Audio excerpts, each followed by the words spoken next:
Stock మార్కెట్లో invest చేసి మీ డబ్బులు డబుల్ చేసుకోవాలనుకుంటున్నారా? సుందరరామిరెడ్డి గారి లైవ్ సెమినార్ కి అటెండ్ అవ్వండి.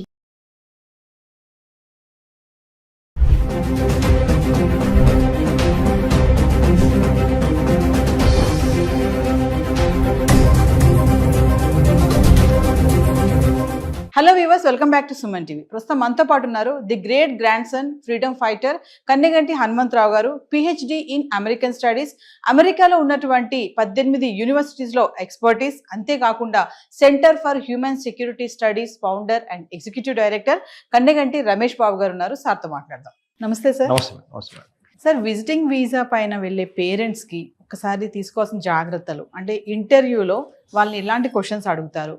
మరి చాలా మంది అంటున్నారు ఇంగ్లీష్లోనే ఉంటుంది అనేసి కమ్యూనికేషన్. మరి అందరికీ ఇంగ్లీష్ రాదు కదా, విలేజెస్లో ఉన్న వాళ్ళ పేరెంట్స్ సంగతి ఏంటి?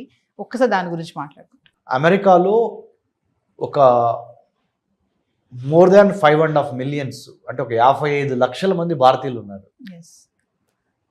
More than 5.5 millions. 1 మిలియన్ అంటే 10 lakhs, 10 లక్షలు. 55 లక్షల్లో మన ఆంధ్ర తెలంగాణ రాష్ట్రానికి సంబంధించిన వాళ్ళు సగము అని కొద్దిగా పైగా ఉన్న ఆశ్చర్యపోవద్దు. సో ఇలాంటి తరుణంలో ఆంధ్ర తెలంగాణ రాష్ట్రాల నుంచి ఎంతోమంది ఉన్నత విద్యను అభ్యసించి H1B వీసాలు కానీ, టూరిస్ట్ వీసాలు కానీ, విజిటింగ్ వీసాలు B1 B2 కానీ ఇలాంటివి తీసుకొని అమెరికా వెళ్తూ ఉంటారు. మరి అమెరికాలో ఉన్న కొడుకుని కూతుర్ని చూస్తానికి, లేకపోతే అమ్మాయి ఏదన్నా డెలివరీకి వెళ్తే హెల్ప్ చేయడానికి గ్రాండ్ పేరెంట్స్ కూడా వెళ్తూ ఉంటారు. చాలామందికి మరి ఆంగ్ల భాషలో పట్టుండదు. హైదరాబాద్ వచ్చి యుఎస్ కాన్సుల్ జనరల్ ఫైనాన్షియల్ డిస్ట్రిక్ట్లో కానీ లేకపోతే వేరే కాన్సులేట్స్లో కానీ వెళ్ళి మరి వీసా ఆఫీసర్ ముందర నుంచున్నప్పుడు మరి ఇంగ్లీష్ రాదు కదా, ఎలా తప్పులో అని మాట్లాడితే వీసా రిజెక్ట్ అయ్యే అవకాశం ఉంది. కాబట్టి ఏంటి అనేది మీ ప్రశ్న.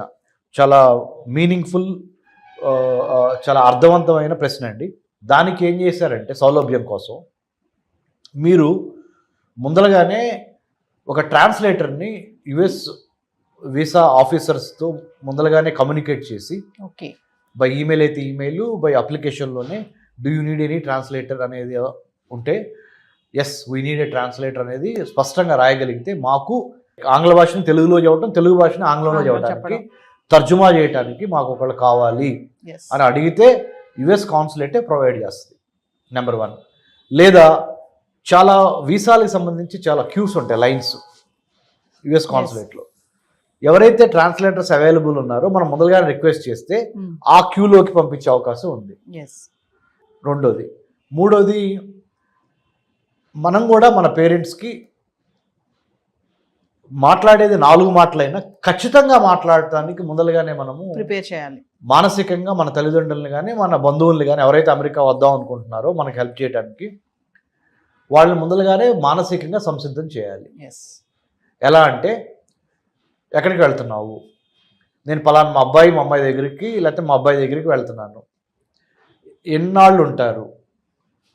ఎగ్జాంపుల్ 2025 జూన్ 1 నుంచి 2025 జూన్ 23 వరకు ఎగ్జాక్ట్ ఇన్ఫర్మేషన్ ఇవ్వాలి. ముఖ్యంగా ట్రంప్ ప్రెసిడెంట్ అయిన ఈ నేపథ్యంలో అమెరికాలో homeland security, department of homeland security 1000 కళ్ళతో ఎక్కువ మందికి వీసాలు ఇద్దాము అని చూస్తాం పోయి ఎంతమందికి వీసాలు తిరస్కరిద్దాము అనే ఒక యాటిట్యూడ్ ఉన్న ఈ రోజుల్లో, అంటే ఇప్పుడు ప్రస్తుతానికి ఉన్న పరిస్థితులు మారతాయి, కానీ ప్రస్తుతానికి ఉన్న పరిస్థితుల్లో ఖచ్చితంగా నిజాయితీగా, నిబ్బరంగా, ధైర్యంగా సమాధానం చెప్పటం రావాలి. భాష ఏమైనా పర్లేదు. ఓకే, అంటే ట్రాన్స్లేటర్ ఉంటారు, అయినప్పటికీ చెప్పాల్సింది ఏంటంటే, పలానా తారీఖు నుంచి పలానా తారీఖు మేము అక్కడ ఉంటాము, ఎందుకు వెళ్తున్నారు అన్నప్పుడు ఏదైతే బలమైన కారణం ఉందో ఆ కారణాన్ని కరెక్ట్గా నిక్కచ్చిగా చెప్పటము.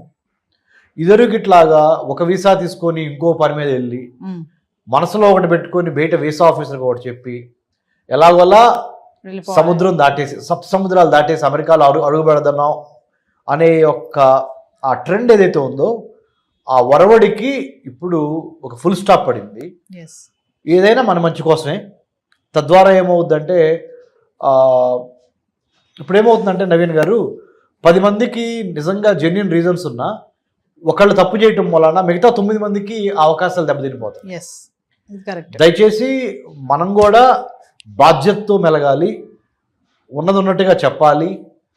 మన దేశ పరువు ప్రతిష్టని ప్లస్ మన కుటుంబ పరువు ప్రతిష్టని కాపాడుకోవాలి, అబద్ధాలు చెప్పొద్దు అనే దాని మీద మానసికంగా మీరు సంసిద్ధులై వెళ్ళండి.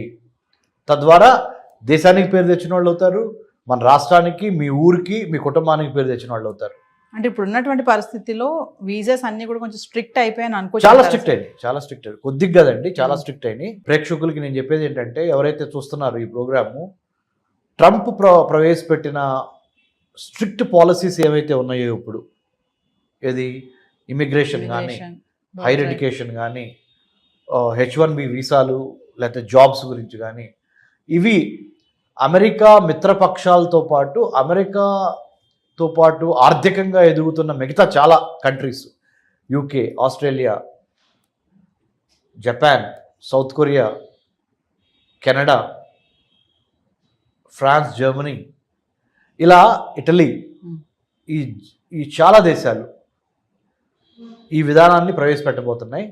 లోకలైజేషన్, ఫస్ట్ లోకల్స్కి, స్థానికులకి ఎక్కువ విద్యా, వైద్యం, ఆరోగ్యం, ఉపాధిలో ఎక్కువ స్థానికులకు అవకాశం ఇచ్చి, వేరే దేశాల నుంచి వచ్చి అమెరికాలో స్థిరపడిన వాళ్ళకి సెకండ్ ప్లేసు, థర్డ్ ప్లేసు, 2వ ప్లేసు, 3వ ప్లేసు ఇవ్వాలనేది అఫీషియల్గా అన్డిక్లేర్డ్, అంటే అసలు డిక్లేర్ చేయకుండానే డిక్లేర్ చేయబడిన పాలసీ విధానం అయిపోయింది. కాబట్టి ఉన్నంతలో సాధ్యమైనంత వరకు నీతి నిజాయితీగా సమాధానాలు చెప్పి, తెలుగులో అయినా ఇంగ్లీష్లో అయినా భాష ఏదైనా మీరు ఇచ్చే ఇన్ఫర్మేషన్, సమాచారము ఖచ్చితంగా కాన్ఫిడెంట్గా పొలైట్గా ఇవ్వండి. ఈ ఇచ్చే పరిణామ క్రమంలో మీ తల్లిదండ్రుల్ని కానీ, మీ డిపెండెంట్స్, మీ మీద ఆధారపడి అమెరికా వద్దాం అనుకుంటున్న వాళ్ళు ప్రిపేర్ చేయండి. ఆ విధంగా మానసికంగా ప్రిపేర్ చేయండి, హోంవర్క్ చేయండి. Plan, prepare, perspire and inspire. అంటే ముఖ్యంగా చక్కగా ప్రణాళిక వేయండి. ఇంట్లో కూర్చోబెట్టి హోమ్ ట్యూషన్ లాగా చెప్పండి పేరెంట్స్కి, అమ్మా ఇట్లా వీసా ఆఫీసర్ అడుగుతారు, నువ్వు ఇట్లా చెప్పు, ఉన్నది ఉన్నట్టు చెప్పాలి. ఎందుకంటే డాక్యుమెంట్స్ మ్యాచ్ కాలేదు, చెప్పేదానికి డాక్యుమెంట్స్ మీద ఉన్నదానికి తేడా ఉందనుకోండి, సారీ. కాబట్టి మంచి మెలకువలతో ఉండండి, అద్భుతంగా మీకు వీసాలు వస్తే భయపడొద్దు. మీకు ఎటువంటి సందేహాలున్నా డాక్టర్ రమేష్ కన్నెగంటి నేను ఉన్నాను, మీకు సహాయం చేస్తాను. I did my PhD in American studies. America చాలాసార్లు వెళ్ళొచ్చి అమెరికన్ అధికారులతో కూడా చాలా యూనివర్సిటీస్లో పనిచేయడం వల్ల మాకు కొంత అనుభవం ఉంది. అనుభవాన్ని మీకు షేర్ చేస్తాను. Thank you sir. Thank you Ravindra గారు.